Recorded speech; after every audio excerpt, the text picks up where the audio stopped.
Bom dia, boa tarde, boa noite, boa madrugada. Meu nome é Paulo Antônio Grau Monteiro de Castro, sou professor de Direito Civil e procurador do município de Belo Horizonte. Nesta ocasião, eu estou aqui justamente para continuar as nossas videoaulas sobre prescrição e sobre decadência. Mais especificamente ainda, estamos falando agora sobre prescrição e estamos trabalhando aqui o quê? Estamos trabalhando as normas legais do Código Civil referentes à prescrição neste instante. Pois bem, já trabalhamos aqui o artigo 190 do Código Civil. O 190 fala aqui que a exceção prescreve no mesmo prazo em que a pretensão. Trabalhamos aqui com detalhes o 191 do Código Civil, que trata aqui da possibilidade de haver renúncia da prescrição. Falamos também que os prazos de prescrição não podem ser nem alterados, nem diminuídos pela vontade das partes. Falamos aqui, então, muitas e muitas coisas sobre realmente as disposições legais propriamente ditas sobre prescrição. O último assunto que nós abordamos no último encontro foi quando eu tinha começado a explicar aqui para vocês o que são as causas impeditivas, suspensivas e interruptivas da prescrição. Aliás, eu disse que existem grandes semelhanças entre as causas suspensivas e impeditivas, e existem aqui outras causas que são as chamadas, vejam só, interruptivas da prescrição. Então, de um lado, nós temos as impeditivas e as suspensivas, de outro lado, nós temos as interruptivas. Eu tive, inclusive, a oportunidade de dizer para os senhores e para as senhoras que as causas impeditivas e suspensivas fazem com que a prescrição se paralise, tá? Na hipótese de uma causa impeditiva se fazer presente, o que a gente tem? A gente tem uma situação em que um prazo prescricional ainda não começou a correr, tá? E justamente por estar ali aquela causa impeditiva, ele ainda não começou a correr, ele fica ali paralisado no pontinho que ele estava. Ah, Paulo, e se desaparece aquela causa impeditiva? Aí o prazo prescricional começa a correr, começa a correr, começa a correr. Vamos supor então que apareça uma causa suspensiva. O que acontece? Esse prazo aqui vai se paralisar. Desaparecendo a causa suspensiva, o que ocorre? Aí esse prazo volta a ser contado exatamente do momento que ele tinha parado. Ah, Paulo, mas e se aparecer aqui uma outra causa, que é a causa interruptiva? Havendo então a chamada causa interruptiva, o prazo volta a zero, ele volta a ser contado ali do começo. Bom, como eu estava dizendo, nós estamos analisando em primeiro lugar as causas o quê? As causas impeditivas e suspensivas. Aliás, eu já trouxe aqui para os senhores e para as senhoras a primeira das causas suspensivas trabalhada no Código Civil, ou impeditivas, né? Vai depender do momento em que ela se faz presente, que é a situação que diz respeito a quê, pessoal? É a situação que diz respeito, vejam só que interessante, ela diz respeito aqui ao casamento. Enquanto perdurar a sociedade conjugal, não correm os prazos prescricionais. Viram? Pois é, gente. Vamos voltar aqui então para a lei para a gente trabalhar isso? Deixa eu aqui iniciar o nosso browser, já vou fazer o devido compartilhamento. Vamos que vamos, hein, gente? Não podemos parar, vamos que vamos, que vamos, que vamos. Pois é, gente. Eu estou trabalhando aqui com vocês o artigo 197 do Código Civil e, em primeiro lugar, nós falamos do inciso 1º. Vou projetar para os senhores e para as senhoras agora. Vamos lá. 197, inciso 1º, já o trabalhamos. Não corre a prescrição entre os cônjuges na constância da sociedade conjugal. Nós vimos, inclusive, que isso aqui é uma norma que visa justamente, em boa medida, a proteger o casamento. Também não corre a prescrição, nos termos agora do 197, inciso 2º, entre ascendentes e descendentes, vejam, durante o poder familiar. Então, notem, entre os ascendentes e os descendentes não corre prescrição, mas cuidado, isso somente vai acontecer, em princípio, durante o poder familiar, claro, a menos que haja alguma outra hipótese suspensiva ou impeditiva aqui do curso do prazo prescricional. Então, percebam, entre ascendentes e descendentes não corre a prescrição durante ali o poder familiar. É, gente, também temos aqui uma norma que vai ser o quê? Que vai ser impeditiva ou suspensiva da prescrição. Igualmente, pessoal, não corre a prescrição entre tutelados e seus tutores e curatelados e seus curadores durante a tutela ou durante a curatela. É o que estabelece aqui o artigo 197, inciso 3º, viram? Pois é, gente. Esse 197 traz normas aqui impeditivas e ou suspensivas, tá? Usando uma técnica que é a técnica do entre, tá? Vejam que o inciso 1º fala que não corre prescrição entre os cônjuges na constância da sociedade conjugal. O inciso 2º fala que não corre a prescrição entre ascendentes e descendentes durante o poder familiar. E o inciso 3º fala que não corre prescrição entre tutelados e seus tutores e curatelados e seus curadores durante a tutela ou a curatela. Aqui, então, no 197, nós temos a técnica do entre. Já no 198, nós temos aqui uma técnica um pouquinho diferente que é utilizada pelo legislador. No 198, nós temos aqui presente a técnica do contra. Paulo, como assim? Aqui eu preciso chamar mais uma vez a atenção dos senhores e das senhoras, muito embora a gente até já tenha feito alguns comentários sobre essa expressão contra em se tratando de prescrição. Quando que eu comentei isso com vocês, gente? Comentei isso em alguma das nossas videoaulas para trás, tá? Foi, aliás, a nossa última videoaula antes da presente. Eu tinha dito aqui no 196 do Código Civil que a prescrição iniciada contra uma pessoa continua a correr contra o seu sucessor. E aí eu expliquei, inclusive, gente, não se esqueçam, isso é muito importante, que a prescrição, por óbvio, ela corre contra uma pessoa e ela corre a favor de outra, né? Notem, a prescrição ela é boa para quem e ela é ruim para quem, se a gente for fazer uma análise fria. A prescrição, gente, ela é muito boa para o devedor, né? O devedor, uma vez ali se aperfeiçoando a prescrição, acaba sendo beneficiado, vocês concordam? Agora, gente, para quem que a prescrição é ruim? A prescrição é ruim para o credor. Então, vocês haverão de convir comigo que a prescrição, quando a gente fala assim, contra, quando a gente fala contra, a gente está querendo falar, na verdade, do credor. É isso que eu quero que vocês percebam desde já. E aí vem o 198 dizer o seguinte: também não corre a prescrição contra os incapazes de que trata o artigo 3º do Código Civil. Só para lembrar, gente, quem é que são os incapazes de que trata o artigo 3º do Código Civil?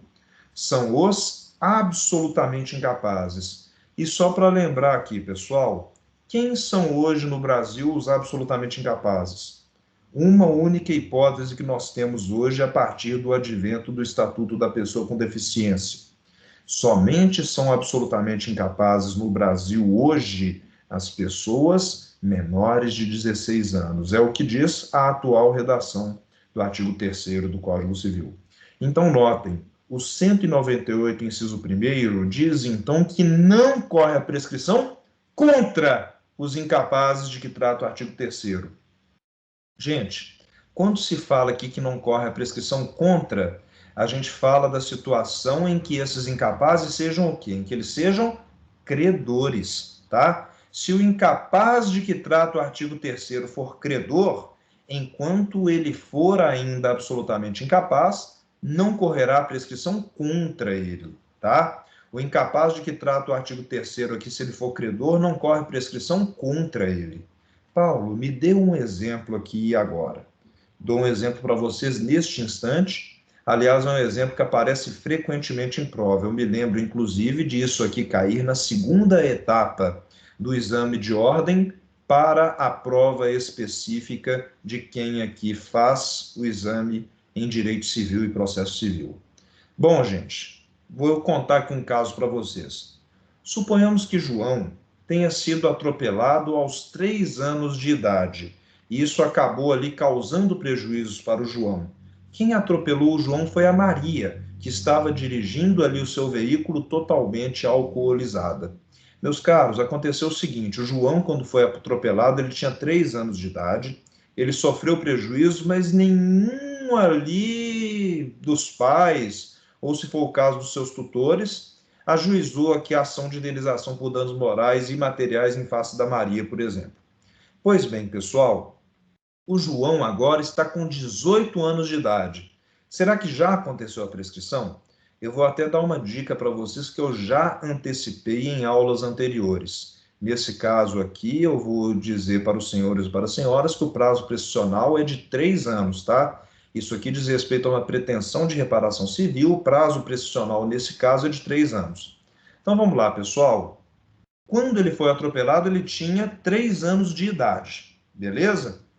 Desde que ele tinha 3 anos de idade até agora em que ele está com 18, eu faço a seguinte pergunta: já se passaram mais ou menos de 3 anos, que é o prazo prescricional aqui para a reparação civil? Vocês vão falar, Paulo, já se passaram 3 anos. Mas aí eu vou fazer uma outra pergunta. Será que apesar de já ter passado tanto tempo, houve prescrição? Aí a gente tem que analisar o seguinte. Pessoal, a pessoa aqui que foi atropelada, ela foi atropelada quando ela tinha 3 anos de idade, mas vocês haverão de convir que até o momento em que ela fez 16 anos, não corria prescrição contra ela. Por quê? Porque é uma pessoa absolutamente incapaz nesse caso. Quando ela faz 16 anos, começa a ser contado o prazo prescricional, que, como eu disse para vocês, nesse caso concreto é de quanto? De 3 anos. Então, notem, 16, 3 anos vai dar o quê? Vai dar 17, 18, 19. Essa pessoa, nesse caso concreto que foi atropelada, tem até os seus 19 anos para ajuizar aqui a ação de danos materiais e morais. Por quê? Porque naquele período em que ela ainda era absolutamente incapaz, não corria prescrição. Prescrição começou a correr quando essa pessoa se tornou relativamente incapaz, o que aconteceu quando ela fez 16 anos, tá? Mas desde o momento que ela fez 16 até o atual, em que ela está agora com 18, ainda não se passaram 3 anos.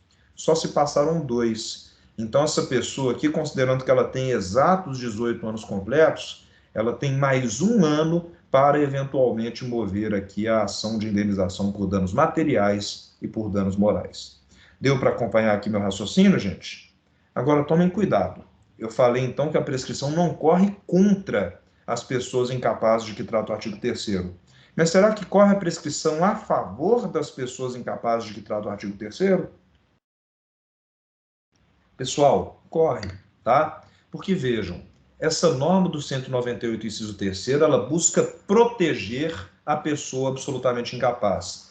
Ela está dizendo que não corre a prescrição contra essa pessoa que é absolutamente incapaz, logo, se não corre contra, é porque, nesse caso, essa pessoa é credora. Mas vamos imaginar uma outra circunstância. Vamos supor que uma pessoa com 14 anos de idade seja devedora de alguém. Paulo, mas por que ela seria devedora? Aqui não interessa. Vamos supor que ela seja devedora. Isso é possível, Paulo? Sim, é possível. Essa pessoa, então, tem 14 anos de idade e ela deve dinheiro para outra, tá? Será que está correndo prescrição nesse caso? Nesse caso, está correndo prescrição, porque aqui a prescrição ela não está correndo contra a pessoa absolutamente incapaz. Nesse caso aqui, a prescrição, percebam, ela está correndo a favor da pessoa absolutamente incapaz. Então, cuidado, pessoal, porque eu já cansei de ver aqui isso também ser cobrado em prova. Não corre a prescrição contra os incapazes de que trata o artigo 3º do Código Civil, ou seja, não corre contra os absolutamente incapazes, mas ela pode tranquilamente correr a favor de quem seja absolutamente incapaz. Deu para anotar, gente? Bom demais? 198, inciso 2º, também não corre a prescrição, vejam, contra os ausentes do país em serviço público da União, dos estados ou dos municípios. Contra os ausentes do país, mas não é qualquer ausente do país, é contra os ausentes do país em serviço público da União, dos estados ou dos municípios.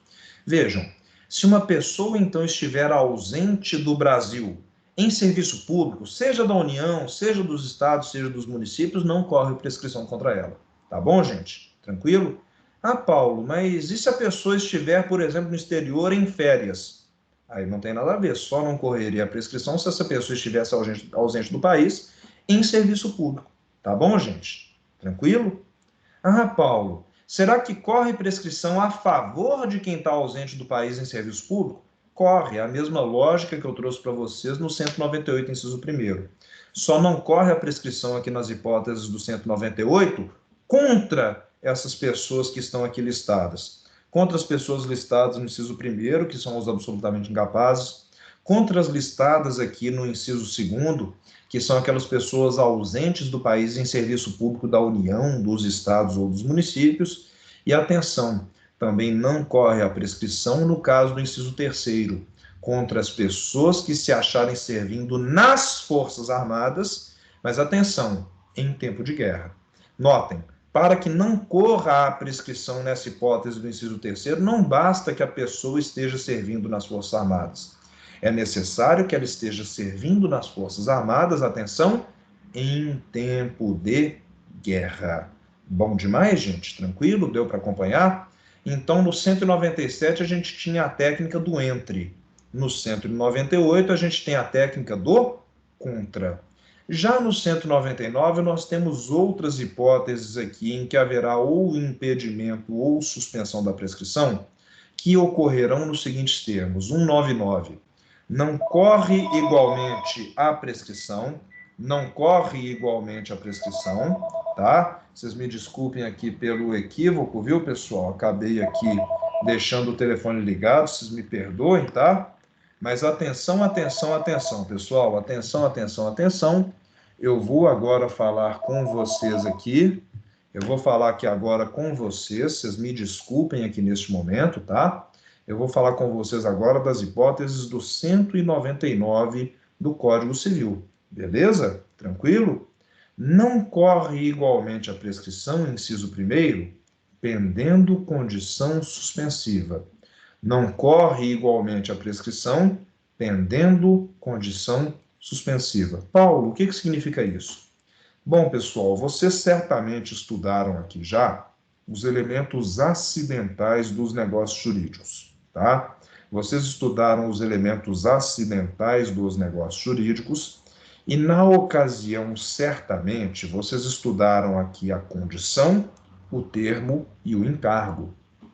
E só para lembrar, pessoal, a condição suspensiva, ela suspende a própria aquisição do direito.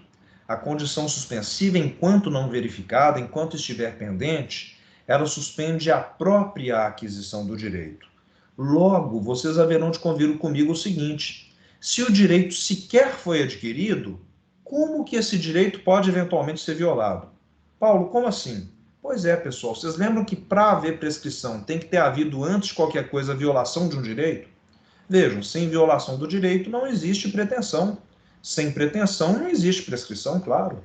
Então vejam, se nós estamos diante de uma situação de condição suspensiva, a pessoa nem sequer tem o direito ainda. Por quê? Porque a aquisição desse direito está suspensa em razão de se fazer presente uma condição suspensiva.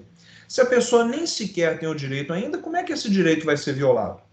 Logo, meus caros, justamente por conta desse raciocínio, dessa lógica, é que não corre a prescrição se estiver pendente uma condição suspensiva. Gente, o inciso 2º agora, ele fala de outro elemento acidental, que é o termo. Diz aqui o 199 o seguinte: não corre igualmente a prescrição, não estando vencido o prazo. Paulo, como assim não corre a prescrição não estando vencido o prazo? Eu explico para vocês, pessoal. É uma questão muito, muito simples, até mais simples do que parece. Notem. Se ainda existe prazo, por exemplo, para ser paga uma dívida, significa que não houve ainda violação do direito. Por quê, pessoal? Porque se ainda há prazo e se a dívida não foi paga, essa dívida ainda não significa que terá havido uma violação ao direito, por uma questão simples. A gente só tem propriamente dita uma violação ao direito a partir do momento em que o quê? A partir do momento em que a dívida já esteja vencida e não tenha sido paga. Se a dívida, pessoal, ela não foi paga, mas o prazo para vencimento ainda não expirou, significa que ainda não houve violação do direito. Se não houve ainda violação do direito, não tem como a gente falar em pretensão, né? A pretensão ela nasce com a violação do direito. Se não tiver como a gente falar em pretensão, também não tem como a gente falar em prescrição. Bastante simples, tá? E por fim, pessoal, 199, inciso 3º, diz que também não corre a prescrição, pendendo a chamada ação de evicção. Paulo, mas o que é a chamada ação de evicção? Meus caros, a ação de evicção diz respeito aqui à seguinte circunstância. Primeiro, o que é evicção? Evicção, pessoal, é a perda ali de um bem em razão de uma decisão judicial ou administrativa. Suponhamos que eu tivesse comprado uma casa, tá? Comprei uma casa do senhor João, tá? Aí passou um tempo, apareceu alguém falando assim: olha, o João te vendeu a casa, Paulo, mas a casa não era do João, a casa era da Maria, tá? Então, eu estou aqui reivindicando essa casa que, na verdade, era da Maria. Aí, gente, se porventura se chegar à conclusão de que a casa realmente era da Maria, vocês vão de convir comigo que eu vou perder a casa. Por quê? Porque eu comprei uma casa que não era da pessoa que me vendeu. Então, atenção, pessoal, enquanto estiver pendente essa ação de evicção, por um imperativo lógico, não correrá a prescrição. Beleza? Pode ser que essa ação de evicção demore, e enquanto estiver pendente aqui essa ação de evicção, até por uma questão de lógica, não correrá eventual prazo prescricional a isso referente. Beleza, gente? Tranquilo? Bom demais?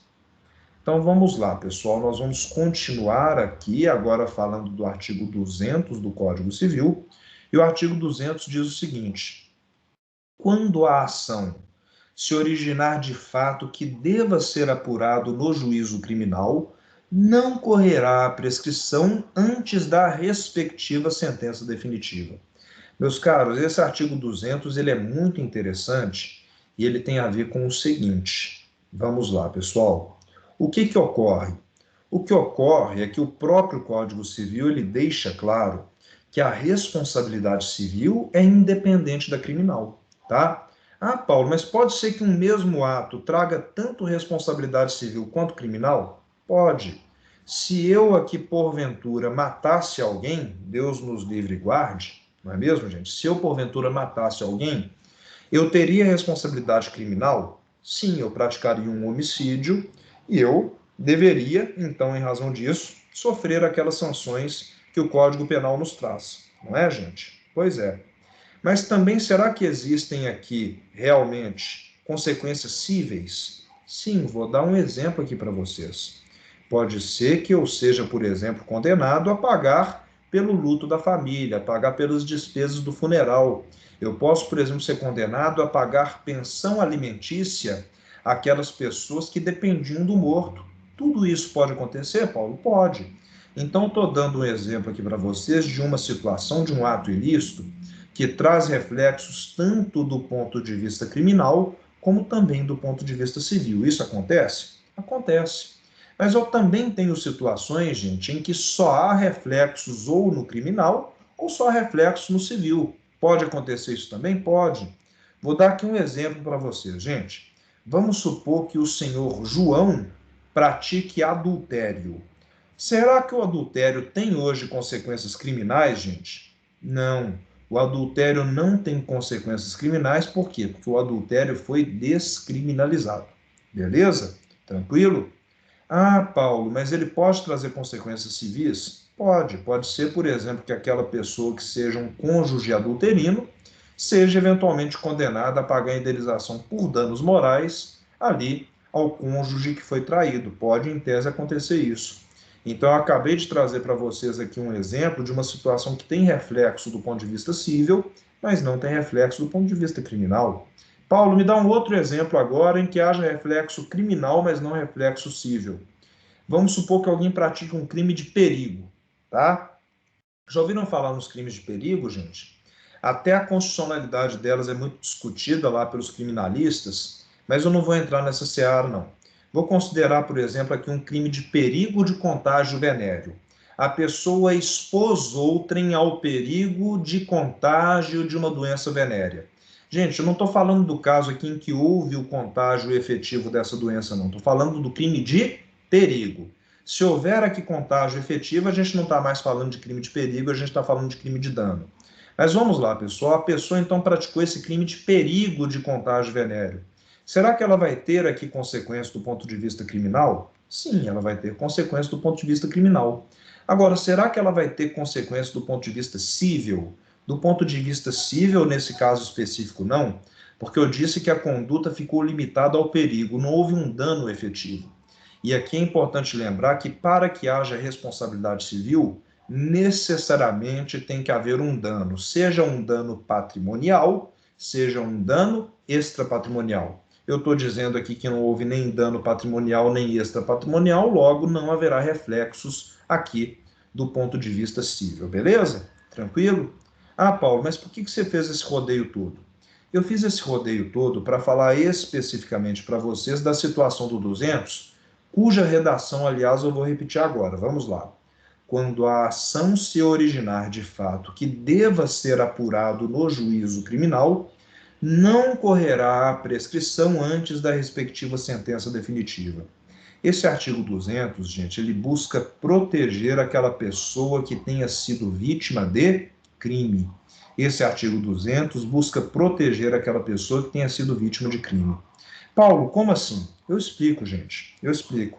O 200 é uma espécie de colher de chá para a pessoa que foi vítima de crime, que poderá fazer o seguinte: ela poderá, gente, se for o caso, esperar todo o transcurso daquele processo criminal para só então ela buscar a devida indenização aqui na esfera civil. Exemplo. Suponhamos que uma pessoa tenha sido agredida, tá? Nessa agressão que essa pessoa sofreu, ela acabou ali tendo um dano estético.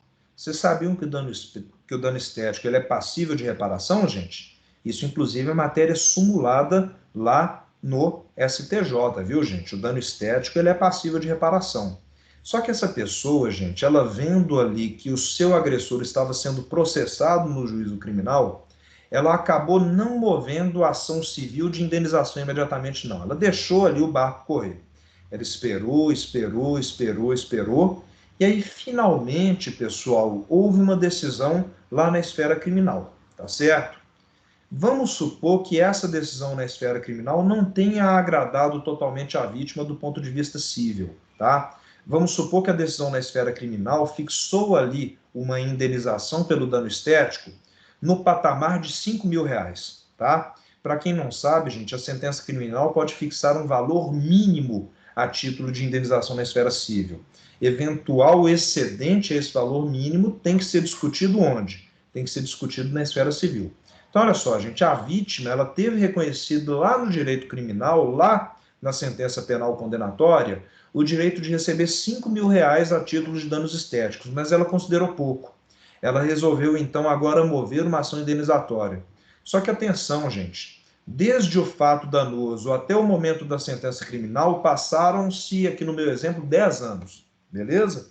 Passaram-se 10 anos. Será que a pretensão aqui, na esfera civil, está prescrita? Não, gente. Por quê?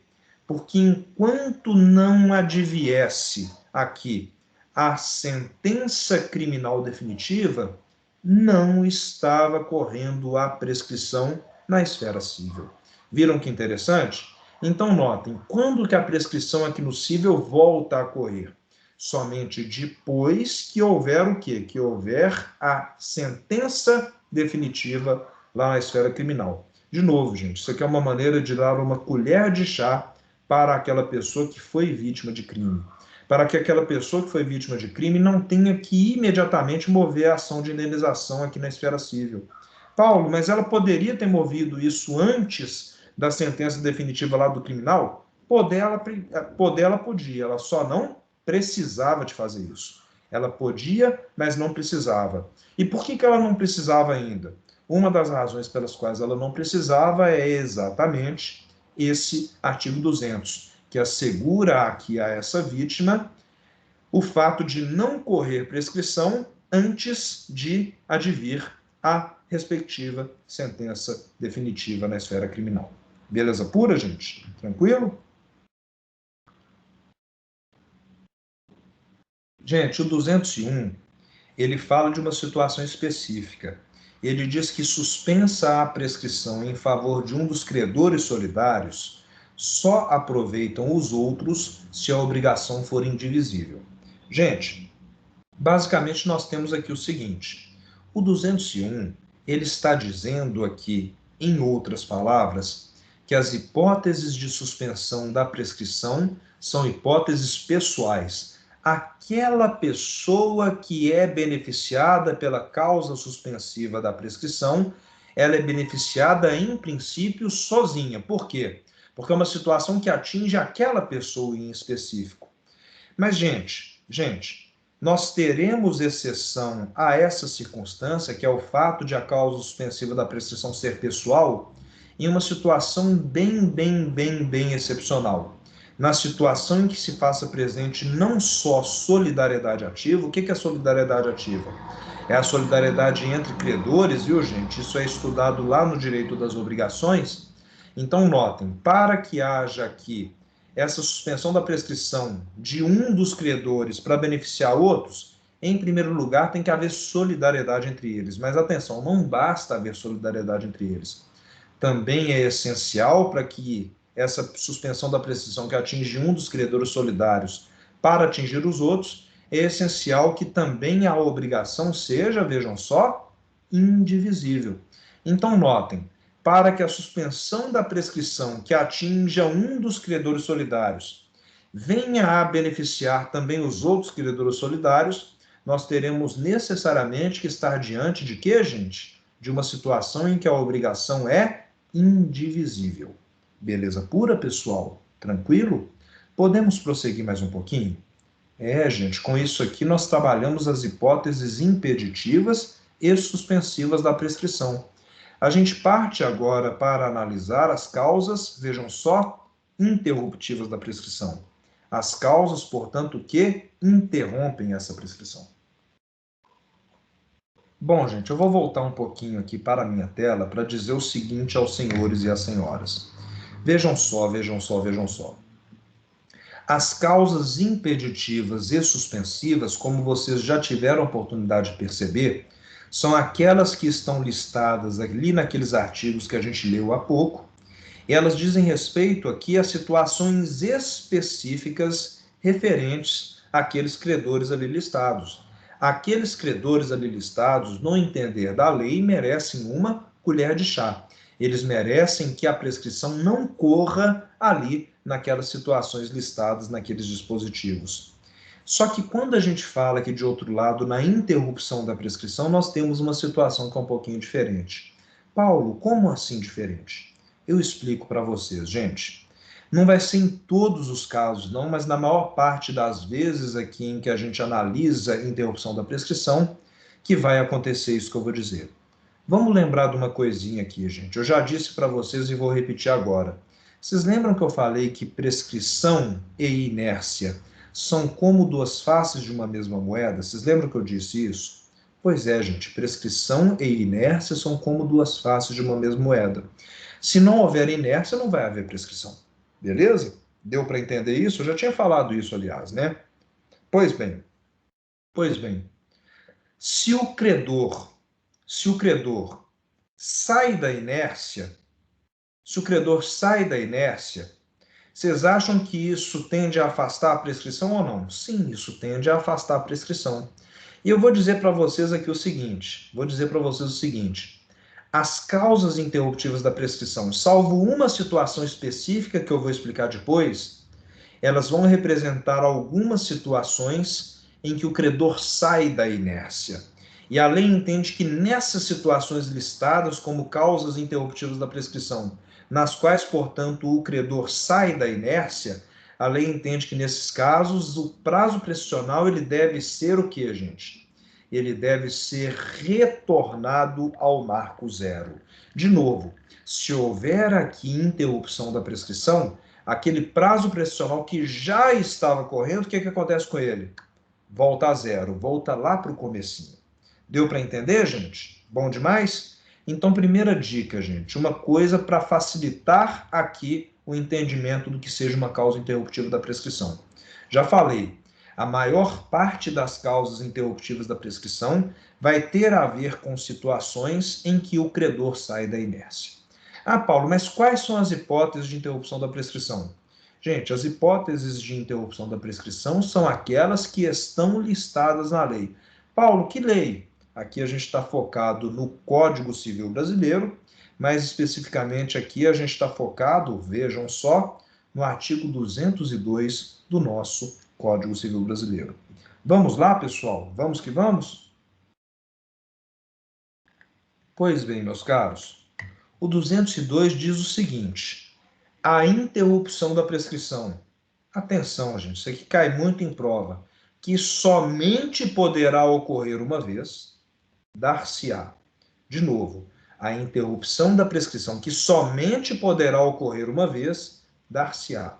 Então já fica uma dica. E, aliás, eu vou dizer para vocês que isso aqui é cobrado em prova frequentemente, mesmo sendo uma coisa até fácil de a gente lembrar. Quantas vezes que pode acontecer a interrupção da prescrição, gente? Nos termos da literalidade do artigo 202, a interrupção da prescrição só pode acontecer uma vez. Beleza? Tranquilo? Então vamos ver, gente, quando é que vai haver aqui interrupção da prescrição? Inciso 1º, por despacho do juiz, mesmo que esse juiz seja incompetente, que ordenar a citação, se o interessado a promover no prazo e na forma da lei processual. Gente, por despacho do juiz, mesmo incompetente, que ordenar a citação, se o interessado a promover no prazo e na forma da lei processual. Pessoal, o que é esse tal despacho do juiz? Eu tenho cuidado de explicar essas coisas, porque pode ser que eu esteja falando aqui para pessoas que estão tendo um contato inicial com o direito. Mas vamos lá, pessoal. Atenção. Depois que uma determinada ação judicial é ajuizada, o juiz tem a incumbência de proferir um despacho inicial. O juiz vai proferir ali no processo um ato não decisório, pelo qual ali, entre outras coisas, ele ordenará a citação ali do réu, para que essa pessoa faça o quê, pessoal? Para que essa pessoa, caso queira, apresente a sua resposta. Vamos lá, meus caros. Se um juiz, mesmo incompetente, proferir um despacho ordenando a citação, notem que, nesse caso, se o interessado promover essa citação no prazo e na forma da lei processual, nós teremos uma circunstância de interrupção da prescrição. Gente, notem então que o despacho citatório do juiz, mesmo que esse juiz seja incompetente, ou seja, mesmo que ele não tenha competência legal para julgar aquele processo em si, esse despacho do juiz que ordena a citação, se o interessado promover essa citação no prazo e na forma da lei processual, terá como consequência, gente, a interrupção da prescrição. A contagem do prazo prescricional, então, volta a zero. Paulo, mas onde que está aqui o credor saindo da inércia? Gente, numa situação simples. Se o juiz deu aqui esse despacho citatório, antes de qualquer coisa, é porque o credor foi lá e ajuizou uma ação. O credor, quando ajuizou a ação, saiu da inércia. E a partir do momento em que esse credor ali ajuiza a ação, sai, portanto, da inércia, e a partir do momento em que há o despacho citatório ali por parte do juiz, e, então, esse juiz ordena a citação com o interessado a promovendo no prazo na forma da lei processual, nesse caso nós teremos como consequência a interrupção da prescrição. Beleza pura, gente? Tranquilo? Bom demais? Bom, gente, essa figura aqui ela é cada vez menos frequente. Essa figura do inciso 2º que eu estou destacando agora é a do chamado protesto judicial. É bem raro isso hoje, tá bom, pessoal? Bem raro mesmo. Mas o protesto judicial também interrompe a prescrição. E atenção, gente, para que haja um protesto judicial, antes de qualquer coisa, o credor tem que ter se dirigido ao juízo, encaminhando aí o que, meus caros? Esse protesto judicial, tá? Atenção, esse protesto judicial não tem nada a ver, por exemplo, com o protesto ali que a pessoa faz no cartório. Nada a ver, viu, gente? O que pode ter a ver, dependendo do caso, com o protesto realizado no cartório é o protesto cambial. O que é o protesto cambial? O protesto cambial é o protesto de um título de crédito. Gente, o protesto cambial interrompe a prescrição e ele vai dizer respeito, no fim das contas, sim, a uma situação em que o credor sai da inércia. Por quê, gente? Porque se o credor pegou o seu título de crédito e levou a protesto, esse credor saiu da inércia. Perceberam? Tranquilo? Inciso 4º agora, gente, também vai haver interrupção da prescrição, vejam, pela apresentação do título de crédito em juízo de inventário ou em concurso de credores. Para quem não sabe aqui o que é isso, gente, juízo de inventário ou em concurso de credores de modo geral, eu vou tentar adiantar aqui de uma maneira bem básica, bem simples, tá? É claro que vai além disso que eu vou dizer, mas eu vou tentar aqui simplificar para vocês. Atenção, meus caros, existem alguns casos em que a cobrança de uma dívida, por razões legais específicas, ela não se faz mais daquela maneira de que quem chegar primeiro recebe primeiro, não. A regra geral no direito é essa. Quem chega para cobrar primeiro, recebe primeiro. Essa é a regra geral. Agora, gente, em caso de inventário ou em caso de concurso de credores, Paulo, o que é concurso de credores? Exemplo, falência. Em caso de inventário ou de concurso de credores, o pagamento é feito segundo as regras aplicáveis ao inventário ou segundo as regras aplicáveis àquele concurso de credores. Exemplo de concurso de credores, eu já falei, é o caso da falência, tá? E como que se faz aqui o procedimento para que o credor receba o seu crédito na hipótese de inventário ou de concurso de credores? Esse credor, gente, ele se dirige ao juízo e ele apresenta ali o título que lastreia o seu crédito.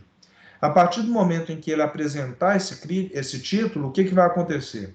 Vai haver a interrupção da prescrição nos termos do 202, inciso 4 do Código Civil. Beleza, gente? Tranquilo?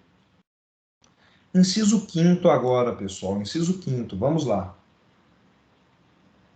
A interrupção da prescrição também ocorre por qualquer ato, atenção, gente, cuidado com pegadinha, por qualquer ato judicial que constitua o devedor em mora. O que é constituir o devedor em mora, gente? É deixar claro para esse devedor que ele está em mora, que ele está aqui, genericamente falando, em alguma espécie de inadimplemento relativo, tá? Muitas pessoas falam que mora diz respeito apenas a atraso. Não, gente. A mora diz respeito, sim, também a atraso, mas pode ser que o devedor esteja em mora não por ele ter ali atrasado no pagamento da dívida, não. Ele também pode estar em mora se ali não tiver havido o devido cumprimento da obrigação, por exemplo, no lugar devido, tá? A pessoa tem que cumprir a obrigação num lugar específico, ela cumpre em outro. Se ela fez isso, ela está em mora. Ou então, às vezes, esse devedor não cumpriu a obrigação do modo que ele deveria ter cumprido, do modo como ele deveria ter cumprido. Nesse caso, também haverá mora, gente? Sim. Isso aqui vocês aprendem, isso aqui vocês aprendem lá em obrigações, quando vocês estão estudando inadimplemento das obrigações. Mas vejam, qualquer ato judicial que constitua o devedor em mora vai implicar aqui a interrupção da prescrição. Beleza, gente? Tranquilo? Ah, Paulo, e se for um ato extrajudicial? Se for um ato extrajudicial, pessoal, não haverá, em decorrência desse ato extrajudicial que constitui devedor em mora, uma interrupção da prescrição, não. Pode até ser que haja interrupção da prescrição nos termos do inciso 6º, que eu vou ler daqui a pouco. Mas vocês vão ver que o inciso 6º, gente, ele é um pouquinho diferente do que diz o inciso 5º. Vamos ver o inciso 6º agora, gente? O inciso 6º diz o seguinte: também haverá interrupção da prescrição, atenção, por qualquer ato inequívoco, ainda que extrajudicial, que importe reconhecimento do direito pelo devedor. Pessoal, esse inciso 6º costuma dar um pequeno nó na cabeça de alguns alunos, porque é uma situação que parece com outra que eu já tinha comentado em aulas anteriores. Mas vamos lá, pessoal. Do inciso 1º até o 5º, eu estava falando de circunstâncias que dizem respeito a situações em que o credor saiu da inércia. Não foi, gente? Foi. Mas vocês lembram que eu tinha falado agora há pouco que nem todas as situações de interrupção da prescrição guardam relação ali necessariamente com o fato de o credor ter saído da inércia? Falei assim, a maior parte, mas não necessariamente, certo? Certo. Pois bem, o inciso 6º é uma situação em que não necessariamente a gente tem um credor saindo da inércia, mas em que mesmo assim nós teremos uma hipótese interruptiva da prescrição. Vamos lá, pessoal, também se interrompe a prescrição, vejam, por qualquer ato inequívoco, ainda que extrajudicial, vejam, que importe reconhecimento do direito pelo devedor. Então vejam que interessante. Do inciso 1º até o inciso 5º, a gente tinha ali no mais das vezes o quê? A gente tinha atos do credor que desembocavam em alguma dessas hipóteses. Já no caso do inciso 6º, nós temos agora um ato do devedor. Então, atenção, pessoal, se o devedor reconhece a dívida, mesmo que extrajudicialmente, isso vai implicar a interrupção da prescrição. A prescrição vai ter o seu prazo retornado a 0. Paulo, mas você falou que dava nó na cabeça, me deu nó na cabeça mesmo. Você sabe por quê, Paulo? Diga por quê. Paulo, é o seguinte, é porque você disse que se houvesse reconhecimento da dívida pelo devedor, isso era uma causa de renúncia da prescrição. Calma, meu aluno, não foi isso que eu falei, não. Você sabe o que eu tinha falado anteriormente? Eu acho que vocês até se lembram.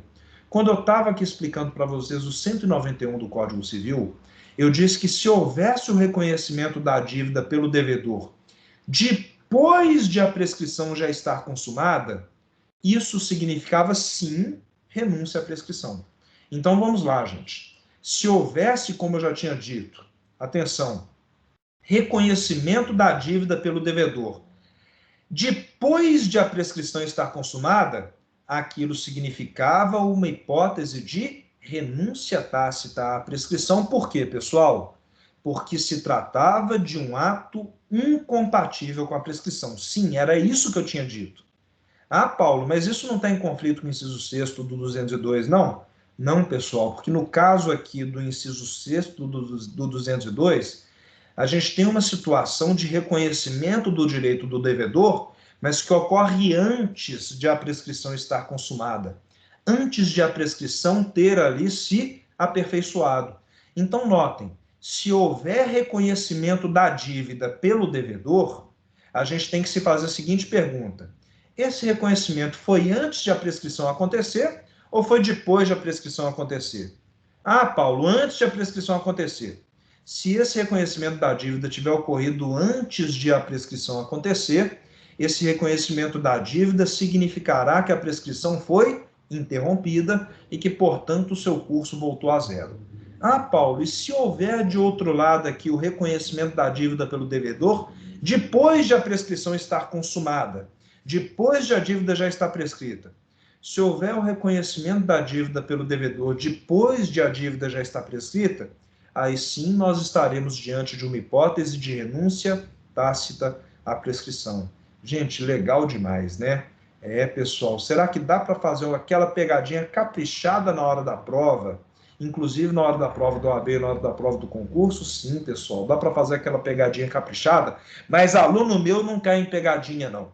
Nem em pegadinha caprichada cai aluno meu, porque o meu aluno ele é preparado, inclusive, para essas pegadinhas. Aluno meu, gente, ele está absolutamente preparado para não cair na pegadinha do malandro na hora da prova, não. Beleza, gente? Deu para entender? Bom demais? Tamo junto? Ah, gente, então tá bacana. Bom, galera, para encerrar o nosso encontro de hoje, eu vou falar aqui do parágrafo único do 202. Vamos lá? Parágrafo único do 202 diz o seguinte: a prescrição interrompida recomeça a correr da data do ato que a interrompeu ou do último ato do processo para a interromper. Paulo, mas o que significa isso? Gente, eu vou deixar a explicação do parágrafo único do 202 para a nossa próxima videoaula desse nosso curso sobre prescrição e decadência. Vocês estão gostando, gente? Eu espero que sim, espero que vocês estejam bem satisfeitos. Vamos voltar aqui para a minha câmera. Então, na nossa próxima videoaula, nós vamos ainda falar mais sobre prescrição, tá? E eu vou continuar, aliás, aqui tratando do assunto da interrupção da prescrição, e mais especificamente falando, eu vou trabalhar aqui desde o início o quê? Ou melhor dizendo, no início o quê, gente? O parágrafo único do artigo 202. Meus caros, muitíssimo obrigado pela pela atenção. Nossa Senhora, tá difícil, hein, gente? Muitíssimo obrigado pela atenção. Valeu, valeu, valeu, valeu, valeu.